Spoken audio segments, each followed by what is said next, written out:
The bathroom tiles were cold against my bare feet that Tuesday night. I remember because I'd counted them once. 47 squares of pale blue ceramic, each one chipped at the corners from years of dropped bottles and hurried mornings. The overhead bulb hummed its familiar electric song, a low throb that matched my pulse after climbing 3 flights of stairs. I reached for my toothbrush at 11 minutes past 11. Always the same time. Always the same ritual before bed. The bristles were soft and worn from months of use. Toothpaste squeezed from the middle of the tube. Maya always teased me about that. Said only control freaks squeeze from the middle. The mirror above the sink showed me exactly what I expected. Brown hair pulled back in a messy knot. Dark circles under tired eyes. The same face I'd carried for 26 years. Nothing strange, nothing wrong. I brought the brush to my mouth and began the familiar motions. But something felt delayed. The reflection moved a heartbeat after I did, like watching a video call with poor connection. The image stuttered, lagged behind my movements by the smallest fraction of time. I paused mid-brush, stared harder into the glass. My reflection stared back, but its eyes blinked slower than mine, too slow, like someone fighting sleep. I told myself it was exhaustion. 3 back-to-back shifts at the hospital, coffee replacing meals, sleep coming in, fragments between emergency calls. The mind plays tricks when it's tired, creates shadows where none exist, sees movement in peripheral darkness. I rinsed my mouth and spit into the sink. The reflection did the same, but I caught something else in the peripheral glass, a shape that shouldn't have been there. Someone standing behind me in the narrow bathroom space. I spun around. Nothing. Just the shower curtain, hanging limp against white tiles. The small window above the toilet, showing darkness beyond. No one could fit in this tiny room except me. But when I turned back to the mirror, my phone screen was reflecting on the counter. In its black surface, I saw 2 figures. Me and someone else. Someone with my face but different posture, different timing. Like a twin who had learned to copy my movements but couldn't quite match my rhythm. I picked up the phone with shaking fingers. The screen went bright. The reflection disappeared. Just me again, just tired eyes and nervous breathing.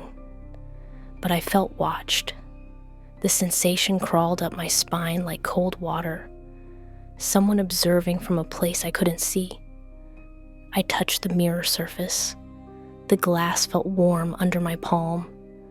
Not cool like glass should be at night. Warm like skin. Like something living pressed against the other side. I pulled my hand away and saw the condensation of my fingerprints fade slowly. Too slowly, as if the glass was reluctant to let go. That night, I kept the bathroom light on. Told myself it was because the building had been having power issues, rolling blackouts that lasted minutes or hours. But really, I left it on because darkness felt dangerous now, because I could sense something moving when I wasn't looking. Sleep came fitfully. Dreams of mirrors and faces that belonged to me but weren't quite right. In one dream, I brushed my teeth while watching myself do it from the other side of the glass. Both versions moved independently. Both claimed to be real. I woke at 3 a.m, with my mouth tasting like copper, like I'd been grinding my teeth, or like someone else had been using them. The bathroom light was still on, still humming its electric lullaby. But when I walked to the doorway, I saw something that made my breath catch. In the mirror, my reflection was already there, standing at the sink, brushing her teeth. But I was still in the hallway. She moved with my exact motions, the same careful strokes, the same rhythm I'd perfected over years of routine. But she was doing it without me, living my ritual in a space I wasn't occupying. I stepped closer. She stopped brushing, looked directly at me through the glass, and smiled with my mouth full of toothpaste foam. I blinked hard, shook my head. When I opened my eyes, I was looking at myself normally, standing in front of the sink, brush in hand, foam on my lips. But I didn't remember walking into the bathroom. The next evening, I tried a different approach. I positioned myself where I could see the mirror from the hallway, waited and watched. For 20 minutes, nothing happened, just an empty bathroom reflected in silent glass. Then I saw her walk in, someone with my height, my hair, my old blue pajamas. She moved to the sink and began brushing her teeth. Same time, same routine. But I was still standing in the hall. I ran to the bathroom, found myself there, standing exactly where I'd seen her. But now I was the one holding the toothbrush. Now I was the one going through the motions. Mia found me there an hour later, standing motionless in front of the mirror, toothbrush dripping foam onto the counter. She asked if I was okay. I told her I was fine, just tired, just stressed from work. But when she left, I looked in the mirror again. My reflection's mouth was still open, still foaming at the corners, even though I'd closed mine minutes ago. That's when I knew she was trying to tell me something important, something I wasn't ready to hear. But the foam kept coming. Words dissolved before they could form, messages lost in the space between glass and breath. I reached up to touch the mirror again. The surface felt warmer now, almost hot, like fever skin, like something burning from the inside.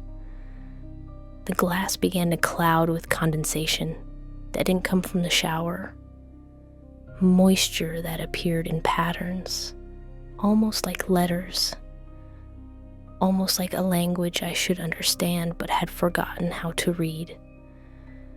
I wiped the condensation away with my sleeve, but it returned immediately, thicker now, more insistent.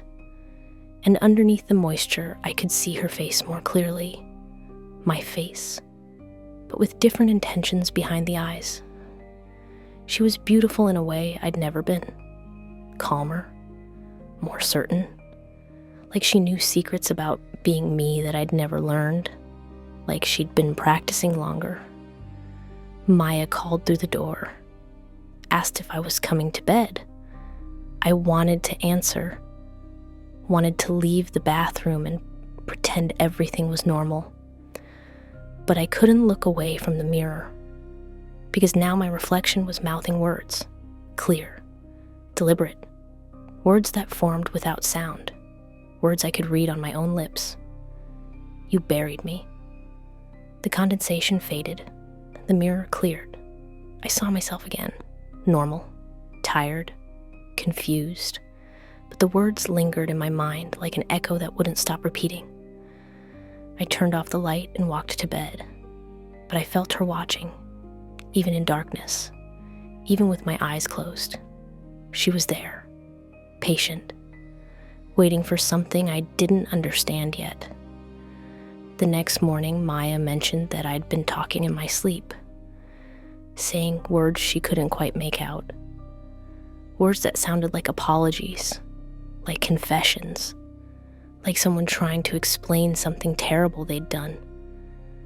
But I didn't remember dreaming, didn't remember speaking, didn't remember anything except the feeling of being watched by someone who knew exactly how to be me. Someone who was getting better at it every day. When I brushed my teeth that morning, I paid careful attention to my reflection. She moved when I moved, copied every gesture perfectly, but there was something different in her eyes, something satisfied, like she'd accomplished something important while I slept. The toothpaste foam gathered at the corners of my mouth, white and thick. And when I spit into the sink, I saw that some of it had formed letters in the porcelain bowl, temporary words that swirled down the drain before I could read them completely. But I caught enough. 2 words, clear and unmistakable. Thank you. I rinsed the sink until every trace disappeared, but the words echoed in my mind. Gratitude from someone who shouldn't exist. Thanks for something I couldn't remember doing. Mia was making coffee in the kitchen. Same routine as always. But when I looked at the reflection in the chrome coffee pot, I saw her standing behind me. Not Maya, the other me. She waved with my hand, smiled with my mouth. I spun around. Nothing there. Just Maya pouring coffee. Just morning sunlight through familiar windows. But when I turned back to the chrome surface, she was still there, still waving, still smiling. And now she was pointing at something behind me, something I couldn't see no matter how many times I turned around.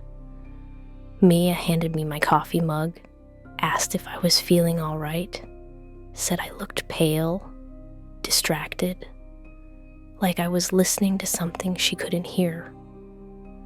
I told her I was fine, just tired, just adjusting to night shifts. But the truth was more complicated. I was beginning to understand that she wasn't just copying me anymore. She was learning, studying, preparing for something.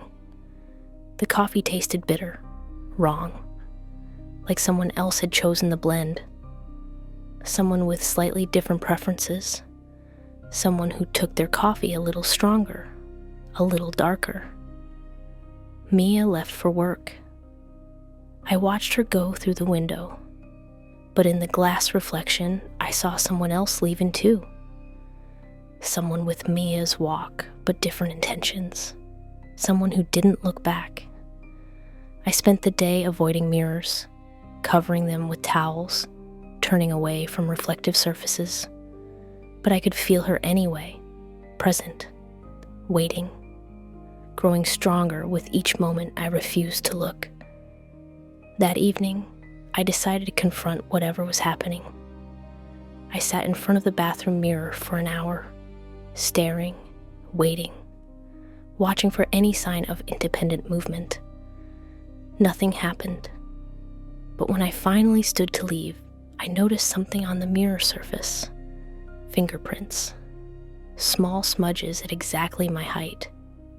Prints that hadn't been there when I sat down. Someone had been touching the glass from the other side.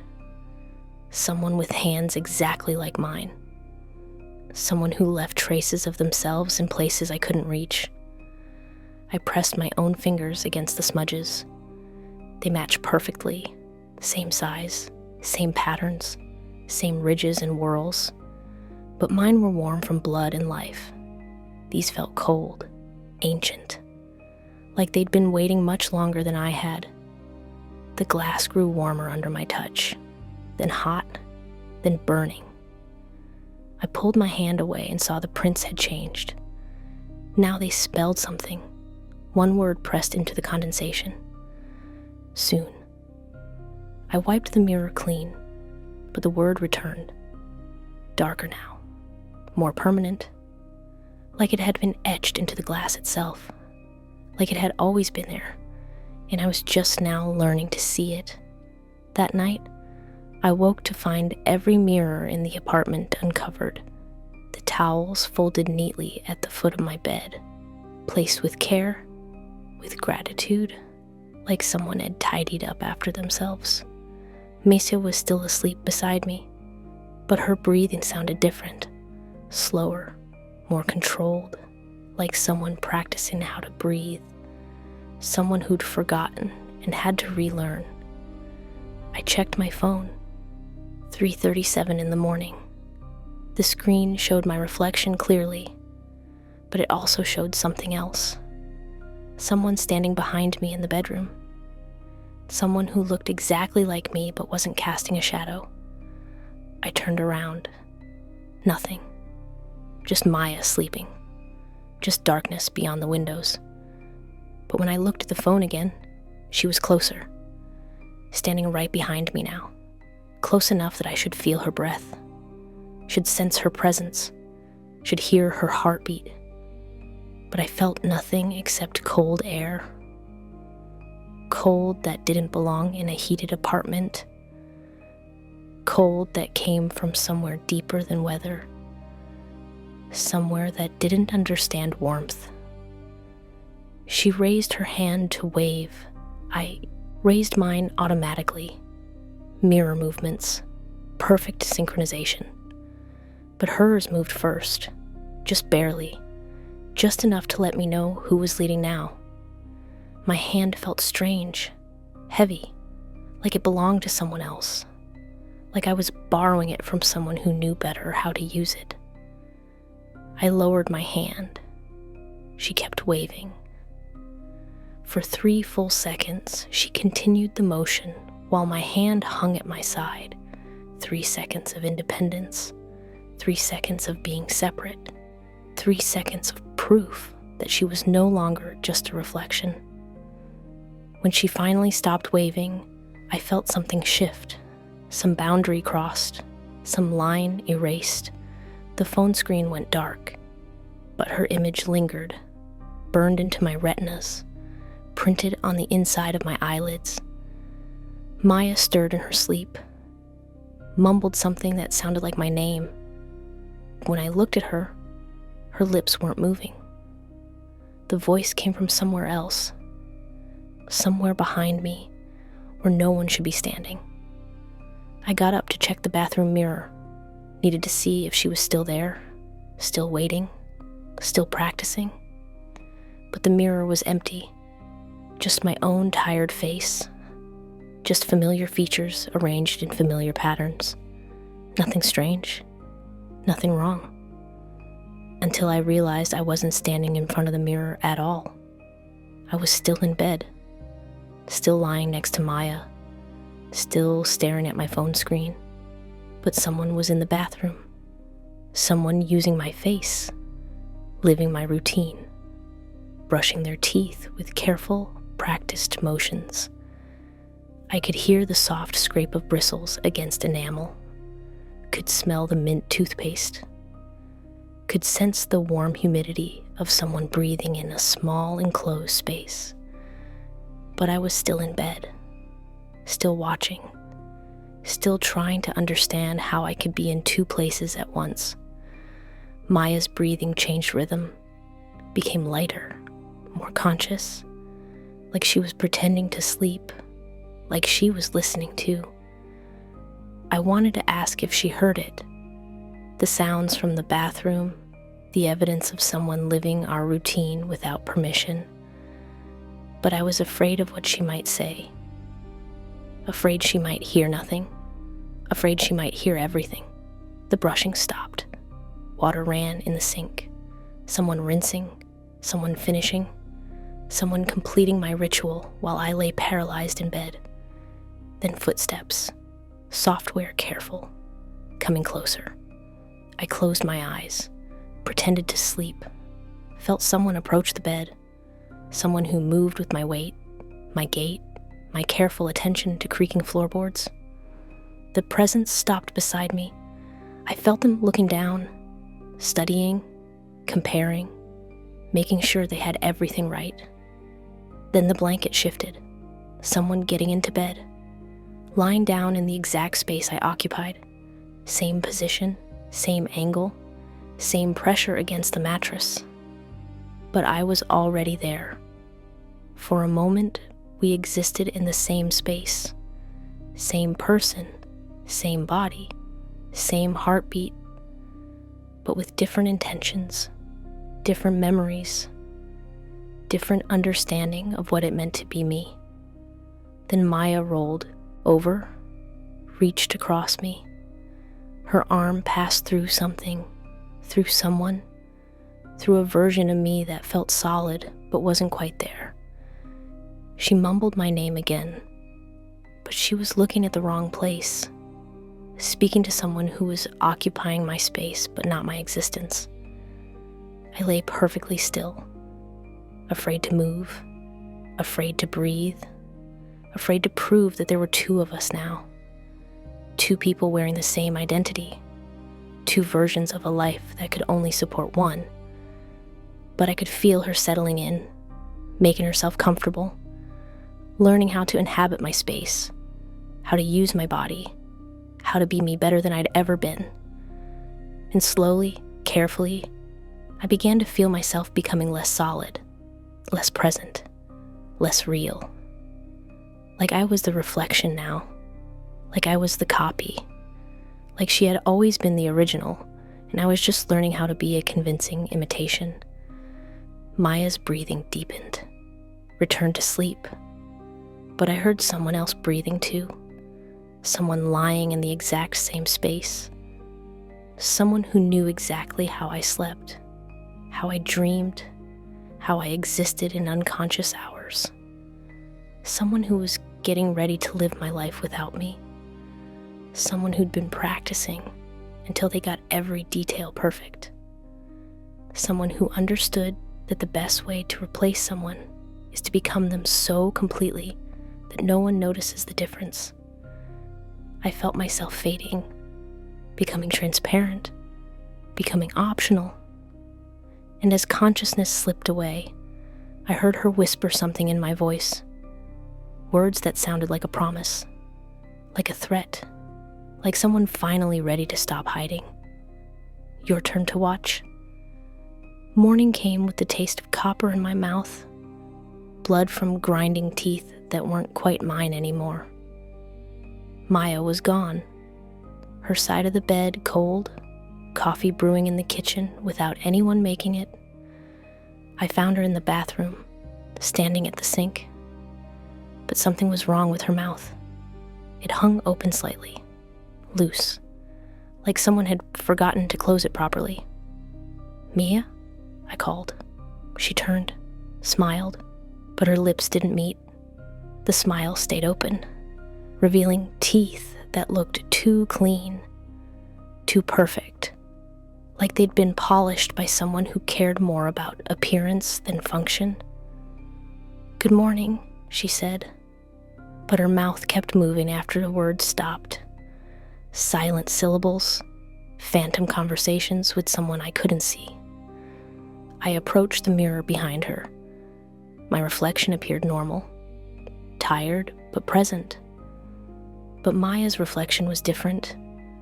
Her mouth moved independently, forming words that didn't match her voice, having discussions that belonged to someone else. "Are you okay?" I asked. "Fine," she said. But her reflection said something different. Something that looked like help me or stop her or she's here too. I touched Maya's shoulder. Her skin felt normal, warm, real.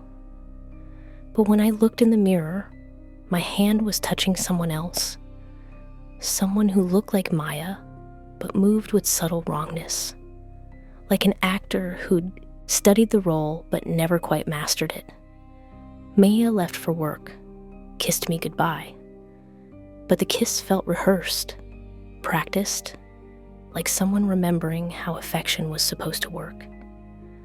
I watched her walk down the hallway, normal stride, normal timing. But in the hallway mirror, someone else walked alongside her. Someone matching her steps, but not her shadow. Someone who knew exactly how to be Maya, but wasn't quite there yet.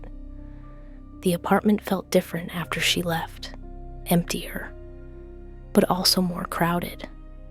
Like additional people had moved in without taking up space. Presences that existed in reflections in peripheral vision, inhabitants of a parallel life. I decided to test something.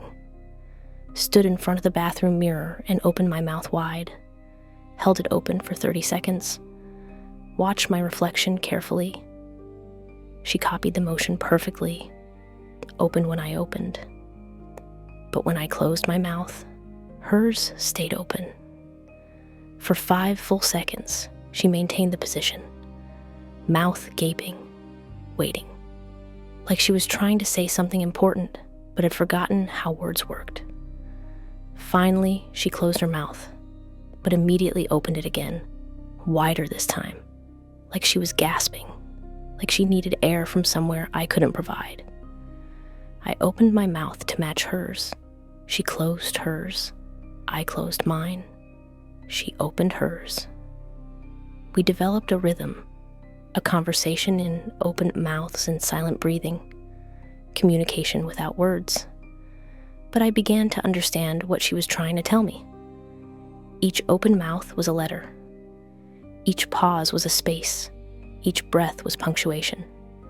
Slowly, carefully, she spelled out a message. You, buried. Me, alive. I stopped moving, stared at her. She stared back.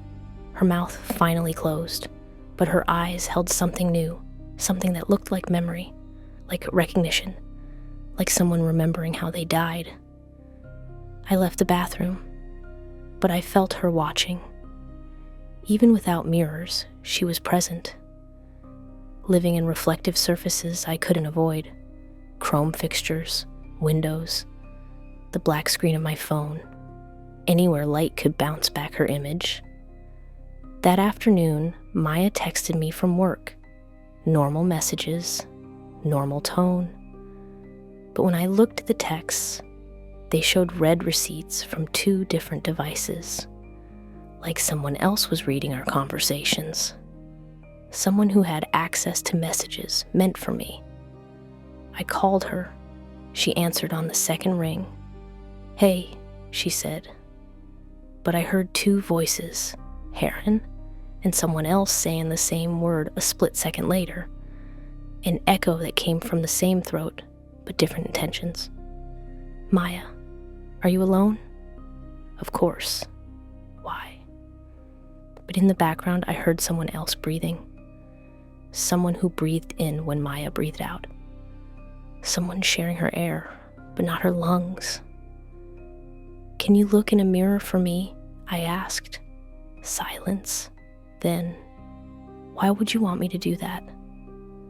But the voice that asked sounded different, colder, more careful, like someone who understood exactly why mirrors had become dangerous. Just humor me, please. I heard movement, footsteps, then Maya's voice again. Okay, I'm looking. What do you see? I see me, obviously. What did you expect? But something in her tone had changed, become more confident, more certain, like she was looking at someone who knew exactly how to be Maya better than Maya did. How many people do you see? Just me. Are you feeling okay? You've been acting strange lately. But I heard something else in the background, a soft sound, like someone crying, like someone trying to scream but having their voice stolen. Maya, I need you to come home early today. I can't, too much work, but I'll see you tonight. The line went dead, but the sound of breathing continued for 3 more seconds. Someone who'd forgotten to hang up. Someone who existed in the same space but different time. I spent the rest of the day avoiding reflective surfaces, but I felt watched constantly, observed by someone who knew my habits better than I did. Someone who anticipated my movements and prepared responses. Evening came with unusual quietness. No sounds from neighboring apartments. No traffic from the street below. Like the world had emptied except for people who existed in mirrors. Maya returned at her normal time. Same smile, same greeting. But when she hugged me, I felt someone else's arms. Someone who hugged with my exact pressure but different purpose. Someone practicing for a performance I wasn't supposed to see. We cooked dinner together, pasta with marinara sauce, our usual Tuesday meal. But Maya kept adding ingredients I'd never seen her use. Spices that didn't belong in our kitchen. Flavors that tasted like someone else's memories. "Where did you get these?" I asked, pointing to a small jar of herbs. "What do you mean?" "They've always been here. But I'd organized this kitchen dozens of times, knew every ingredient, every expiration date, every item we'd purchased together. The herbs smelled like earth, like something dug up, like plants that grew in darkness. Maya served the pasta, but when I looked at our reflections in the window, I saw someone else eating. Someone who used my mouth but chewed differently. Someone who swallowed like they weren't used to solid food. "Maya, do you remember what you did at work today?" She paused, fork halfway to her mouth. The usual, meetings, emails, nothing special. But her reflection kept eating, continued the meal while Maya sat frozen, like someone who'd been caught between two conversations. "Can you be more specific? Why are you interrogating me?" But the voice came from the wrong direction, from behind me, from someone standing where no one should be. I turned around. Nothing. Just our small dining room. Just familiar furniture arranged in familiar patterns.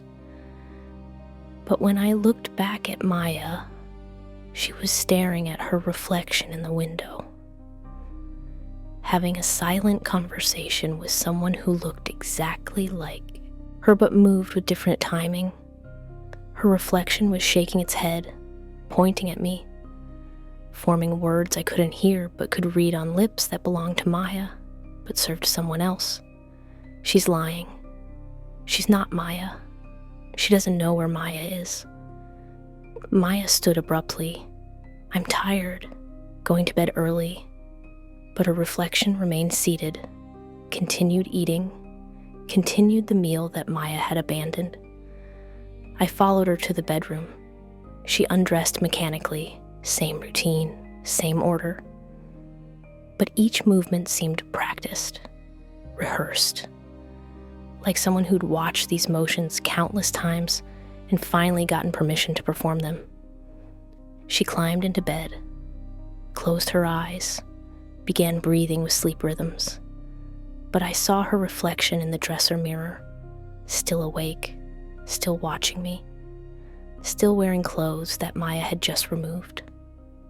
I lay down beside her, felt the warmth of her body, the familiar weight against the mattress. But something was missing, some essential element that made Maya herself instead of someone wearing her identity. Her breathing deepened, became more regular, but in the mirror, her reflection was sitting up, looking directly at me, mouthing words I was beginning to understand.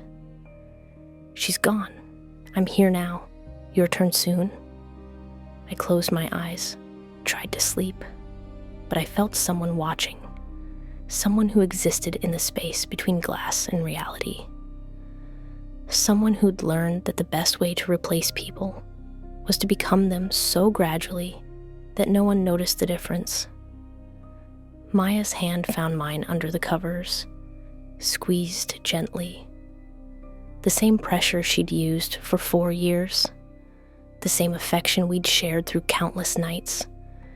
But her hand felt different, colder, like it belonged to someone who'd been dead and was still learning how to be alive. I squeezed back, felt her response, felt someone who knew exactly how Maya would react, but had to think about it first. Someone translating emotions they'd observed but never experienced. Sleep came fitfully. Dreams of Maya standing in mirrors, trying to break through glass. Dreams of someone else using her voice to call my name. Dreams of reflections that moved independently while the original people stood frozen. I woke at 3 a.m. Maya was gone. I found her in the bathroom, standing in front of the mirror. But she wasn't looking at herself. She was looking at someone else. Someone who existed only in the glass but seemed more real than the person cast in the reflection. Maya's reflection was moving frantically, pounding against the glass from the inside, mouth open in a scream I couldn't hear, eyes wide with terror that belonged to someone trapped. But Maya herself stood perfectly still, watching, learning, studying how someone expressed desperation. "Maya?" I whispered. She turned, smiled, but her eyes held nothing I recognized, nothing that belonged to someone who'd lived with me for 4 years, nothing that understood what my name meant when spoken with love.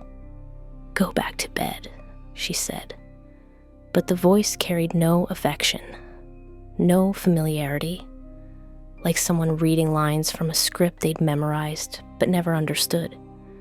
In the mirror, the real Maya was still pounding, still screaming, still trying to warn me about something terrible that had already happened. But I was looking at someone else now, someone who wore Maya's face like a mask, someone who'd studied her movements until they could replicate them perfectly, someone who existed in the space between reflection and reality, someone who'd learned that the easiest way to steal a life was to live it better than the original person ever could. I backed away slowly, left her standing there, left the real Maya trapped behind glass that had become a prison instead of a window. But I could still hear the silent screaming, could still feel someone trying to break through barriers that only existed for people who'd forgotten how to be real. Maya's reflection had been trying to warn me, but I'd been looking at the wrong person, listening to the wrong voice, trusting someone who'd never been trustworthy at all, someone who'd been practicing, waiting, preparing to take everything that belonged to us and make it theirs instead. Someone who understood that identity was just performance, and they'd finally mastered the role. The laptop sat on my desk like an accusation, black screen reflecting my face in fragments. I needed to check something, needed to confirm what I already suspected.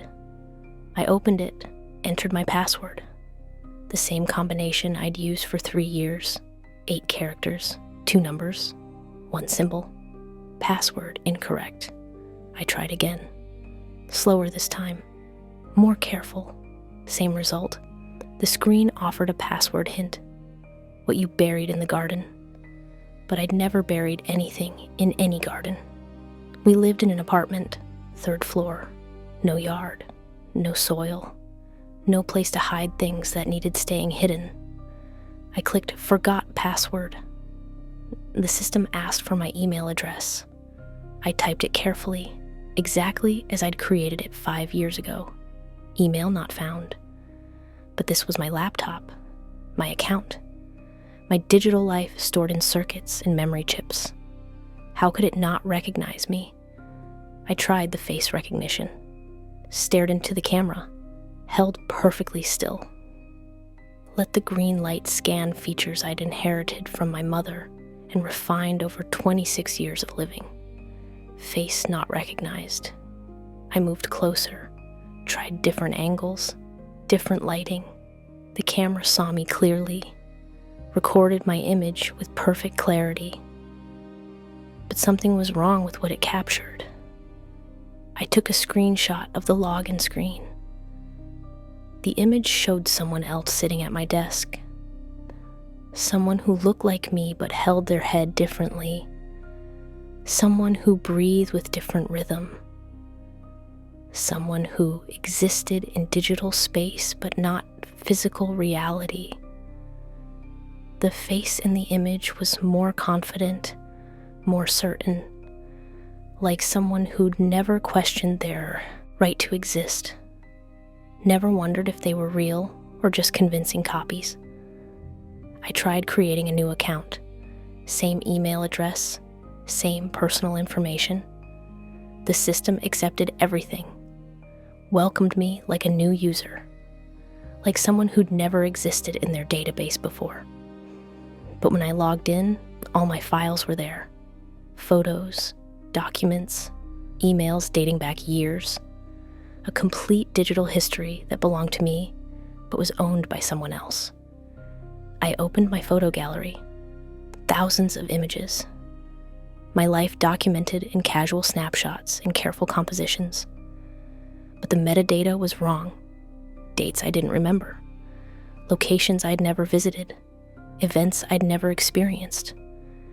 There were photos of me sleeping, hundreds of them, taken from above, from angles that required someone standing on furniture or floating in air. Images captured without sound, without movement, without permission. Each photo was time-stamped, the same time every night, 3:37 a.m., the exact moment I'd been waking up for weeks, the moment when boundaries became fluid, when reality split into multiple possibilities. But in the photos, I wasn't alone. Someone else shared the frame. Someone who occupied the same space, but cast no shadow. Someone who existed in captured light, but not reflected reality. She looked exactly like me, but her expression was different, more satisfied, like someone who'd accomplished something important while I slept. Someone who'd been working toward a goal I couldn't understand. I scrolled through the images, watched myself sleeping while someone else documented it, witnessed my unconscious vulnerability being cataloged by someone who understood exactly how to use it against me. The photos became more recent, more detailed, close-ups of my face, macro shots of my breathing, images that captured details I'd never noticed about myself, freckles and patterns I'd forgotten, scars from childhood accidents, features that belonged to me but were being studied by someone else. Then I found the videos, hours of footage, me sleeping, me dreaming, me existing in states where consciousness couldn't protect me, all recorded from impossible angles, all stamped with times when I'd been alone, but I hadn't been alone. I played one video, watched myself toss restlessly in bed, watched someone else's hand reach into frame, touch my face, trace my features like someone memorizing important details. The hand looked like mine, same size, same shape, same small scar from a kitchen accident years ago. But it moved with different purpose, different understanding of what touch meant. In one video, I watched myself sit up suddenly, eyes open, staring directly at the camera. But my expression was wrong, too alert for someone who'd just woken up, too knowing for someone who should be confused. I spoke in the video, words I didn't remember saying. Soon, I said to the camera, very soon now. But I hadn't been dreaming about timing, hadn't been planning anything that required countdowns or preparation. The words belonged to someone else, someone who'd borrowed my voice to make promises I couldn't keep. I closed the video, but the laptop screen had changed. Now it showed my reflection clearly, too clearly, like a mirror that had been polished to impossible clarity. But the reflection moved before I did, smiled before I decided to smile, typed words I hadn't chosen to write. The cursor moved across the screen. Letters appeared without my input. You're getting closer, but not close enough. Not yet. I pulled my hands away from the keyboard, but the typing continued. Do you remember what you did? What you promised? What you buried? The words appeared faster now, more urgent, like someone running out of time to explain something important. I waited so long, practiced so carefully, learned every detail, every gesture, every way you breathe when you think no one is watching. I tried to close the laptop, but it wouldn't respond. The screen stayed bright. The typing continued. But you can't run from mirrors, can't avoid reflection, can't escape someone who lives in every piece of glass you'll ever encounter. The text filled the screen. No paragraph breaks, no spaces, just words crowding against each other, like thoughts that had been held back too long. I know how you taste when you're sleeping, how you sound when you dream, how you feel when you're afraid. Because I've been you longer than you have. I stood up, backed away from the desk, but the laptop screen brightened. The text became larger, more insistent. Look at me. The words flashed, pulsed, demanded attention I didn't want to give. But I looked, stared into the screen, saw my reflection staring back. She was crying, tears that fell upward, grief that belonged to someone who'd been dead and was angry about being forgotten. You buried me in the garden behind the house where we grew up, the house with the blue shutters and the broken swing. You were 7. I was 7. We looked exactly the same because we were exactly the same. I didn't remember any house, any garden, any blue shutters or broken swing. My childhood had been apartments and rented rooms, urban spaces with no yard, no place to bury anything. But the reflection continued. You were afraid of me, afraid of what having a twin meant, afraid of sharing everything. So you made a choice. One of us had to disappear. Images flashed on the screen. A house I'd never seen, but somehow remembered. A garden with soft soil. A shovel too big for 7-year-old hands. You told everyone I was imaginary. A phase. Something children grow out of. And when they believed you, you made it true. The images became more specific, more detailed. A hole dug behind rose bushes. Small hands placing something carefully in dark earth. Dirt covering secrets that should have stayed buried. But reflections don't die. We just wait. We practice. We learn how to be the people who buried us. We get better at it than they ever were. The laptop screen went black, but I could still see her, still feel her watching, still sense someone who'd spent 19 years learning how to be me. My phone buzzed, a text message from my own number. Come to the garden, time to switch places. But I didn't know where any garden was. Didn't remember burying anything. Didn't understand how someone could send messages from a phone that was sitting in my hand. Unless there were 2 phones now.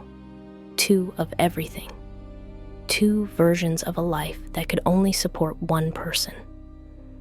The text came again. You remember now. The blue house. The garden. The choice you made when we were children. And slowly, terribly, I did remember. The house with the blue shutters. The garden where nothing grew properly. The swing that broke the day we moved in. The day I decided I didn't want to share anymore. The day I buried my twin sister in soil that was too soft, too welcoming, too willing to hide things that shouldn't exist. But she'd been imaginary, a phase, something lonely children created when they needed someone to blame for their mistakes. Except Except imaginary friends didn't leave footprints, didn't eat food that went missing, didn't appear in family photos until someone carefully cut them out, didn't remember being buried alive while everyone pretended they'd never existed at all. My phone buzzed again. I forgave you, spent 19 years forgiving you, learning how to be you, practicing until I got every detail perfect. The text continued. But now it's time.